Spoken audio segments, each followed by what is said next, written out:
Hello, everybody. Welcome back to the Skills Tournament. Oh my gosh. I am Douglas, joined here by Sylvie Nuki, and we're going to be commentating over a pretty exciting match between valignatev and ColbyWan. This is a win and in for both players being 3-1. The loser is not out of the tournament necessarily, but will probably have to play a tiebreaker. Yes, definitely. It's actually quite exciting. Valley's got a mid 50, was it? I'm not entirely sure what their PBs are. I should research this stuff beforehand, shouldn't I? Um, let's see. I believe he's had a few recent PBs that have pushed him just to the mid 50 mark Right. recently. So a 50-27 for Valley, and for Colby, a 5406. That is what their SRC says. They might have some unverified runs. If anyone happens to know that, please let us know. But other than that, we should be good to start off pretty soon. I'll get the runners counted down and ready to go.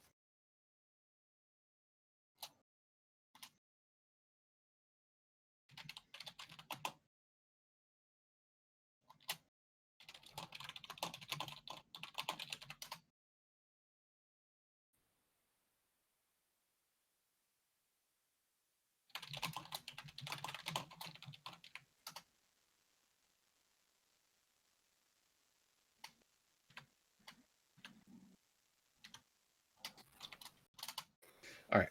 And they should be off. There's going to be a bit of a stream delay, but once that catches up, we'll see the runners be going.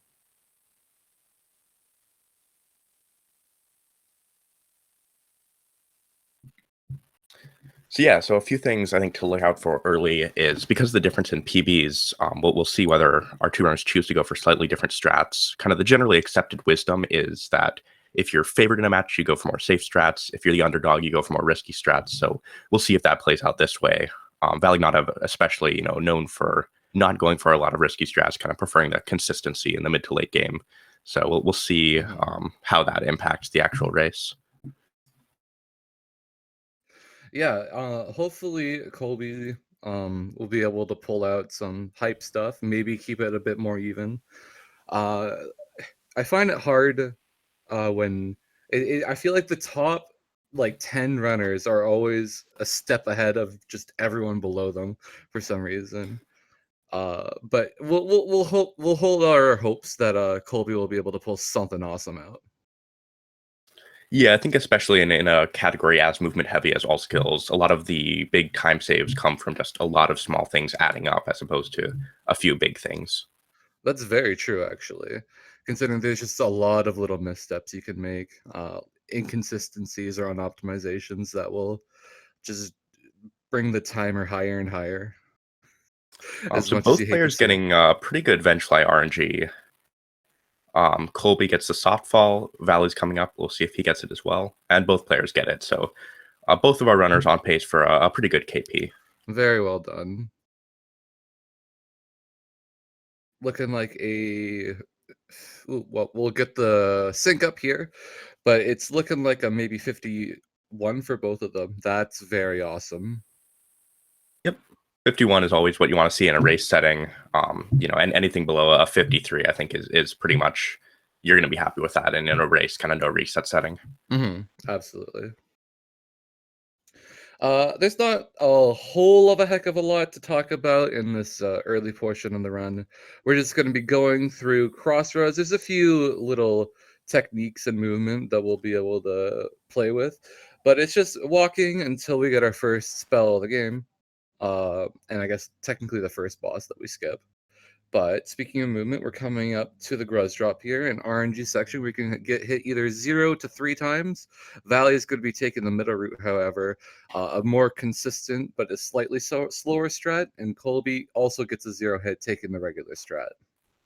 Yeah, so we see Colby pull ahead by just a little bit for two reasons. Number one, that he did buffer the jumps a little bit better in Dirtmouth and got a cleaner entrance with the pre-jump, and then also because of Valley going for the more consistent Gruz drop room that loses a bit of time. So Valley actually went for an interesting technique with the double spike there, going for underplat, or sorry, the lower plat, and actually misses both of them, causing a little bit more of a lead for Colby, who got one of the two, able to clean it up a little bit quicker. Yeah, so it looks like it's about 2 seconds for Colby. We see also the exit on the Aspen Arena was, I believe, a 146 for Colby, a 148 for Valley. Generally, 145 is kind of the mark to where if you're below that and everything else goes perfectly, you can get a 3.2x VS. If you're above that and everything else goes well, you can get sort of a low 330. So we'll see how it goes for both runners, because both runners could make a mistake. Both runners could get bad RNG with the Husks or with False Knights. So it'll be interesting to see what the VS time ends up being. Yeah, I wonder if Colby is pulling ahead because Valley has put more emphasis on late game practice than Colby. It's a possibility, or maybe Colby is just having a better day right now. We'll see. Yeah, Valley is definitely known for having a good late game, especially. Yeah, that's very fair. We're going to be coming up to what is technically the first boss of the run, False Knight. We're just going to do one cycle of him, beat him up a little bit, then smack his head. But then he's going to throw a tantrum, break the left wall, which we can break even further to escape the arena early. We'll be seeing both of the runners doing that right here. Just going to throw a little tantrum, bang, bang. And then 1, 2, 3, 4, and they're out. So it looks like it's about a 1.5 difference between Valley and Colby. So Valley able to make up a little bit of the time. I believe he did get a slightly cleaner False Knight fight. Mm-hmm. And I think both our runners definitely on pace for a low 3.3x VS, which is a very good time for a race setting. Yeah, most definitely. I mean, I would take that in a run, let alone a race. Yeah.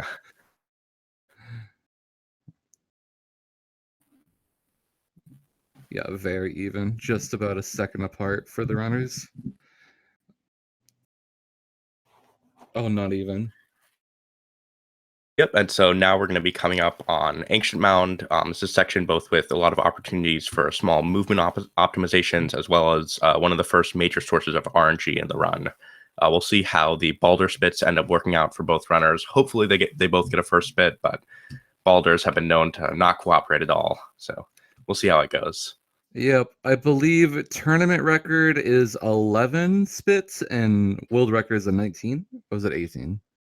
Either way, hopefully we don't get anywhere near those numbers in this race. It's never fun to have. Colby a little late on the fireball there, it looks like. So I believe that was a 4th spit and a 5th spit for Valley and Colby, respectively. Yep.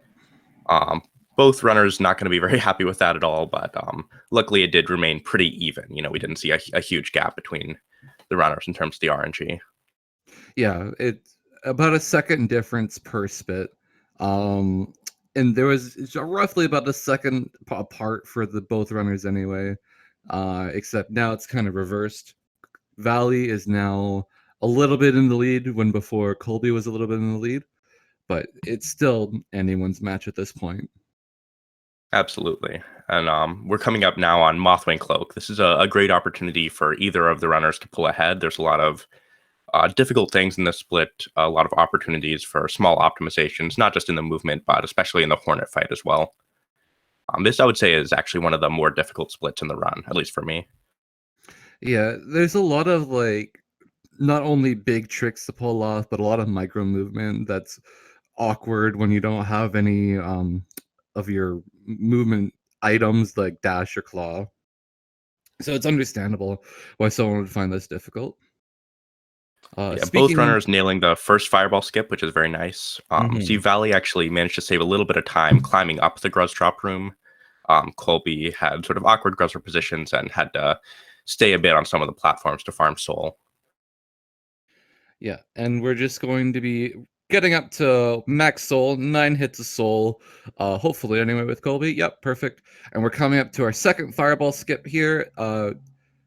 You see, I find a lot of the time I need 3 fireballs for this one, but Valley gets it in 2 Valley fireballs, nails it with 2, and and Colby Colby nails does it with 2 as well.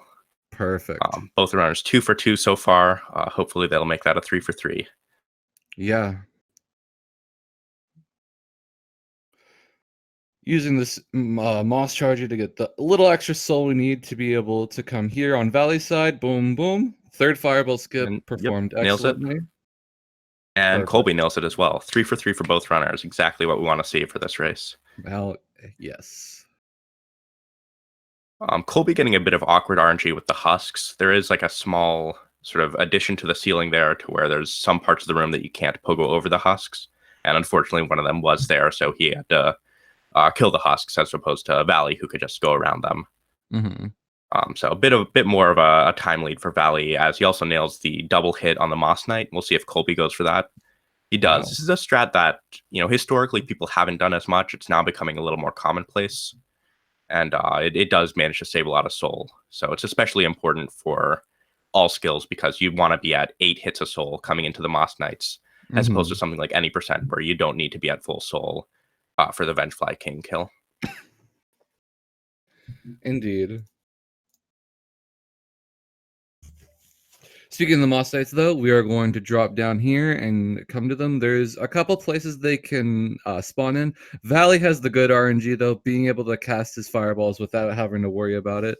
Colby, on the other hand, has to wait a little while for the right Moss Knight to show up before he can cast his fireballs, getting the unfortunate side of the RNG there. Yeah, Colby also tried to do something that a lot more people are doing, where you try to, similar to the double hit, you try to bait the first Moss Knight into jumping back so that you have more time to hit the Geo Rocks. Unfortunately, he was just a little bit late on the jump and had to take a damage tank. Not too dangerous. You're not likely to die on Hornet on 4 masks, but just a little small thing that went poorly for Colby. Valley managing to bully Hornets, keeping her stun lock in the corner, taking a couple hits, but nothing major. Colby seemingly a little bit more unfortunate with the jump lengths, unable to keep Hornet in the corner. Yeah, Valley, I would say, had sort of medium Hornet RNG, pretty good execution, but Hornet wasn't fully cooperating, but she wasn't really trolling him too much with the jumps. I'd say a similar thing for Colby as well. He did have an unfortunate miss on a nail hit that ended up costing him some time, but both runners still having a pretty good time for the Mothwing Cloak split. For sure. Very commendable. You'd be happy with that in almost any situation. But now we're going to be heading down into Fungal Wastes. Not a whole lot of movement for right now, or sorry, tricks for right now. It's just a lot of smooth movement as we drop down into the acid gullies.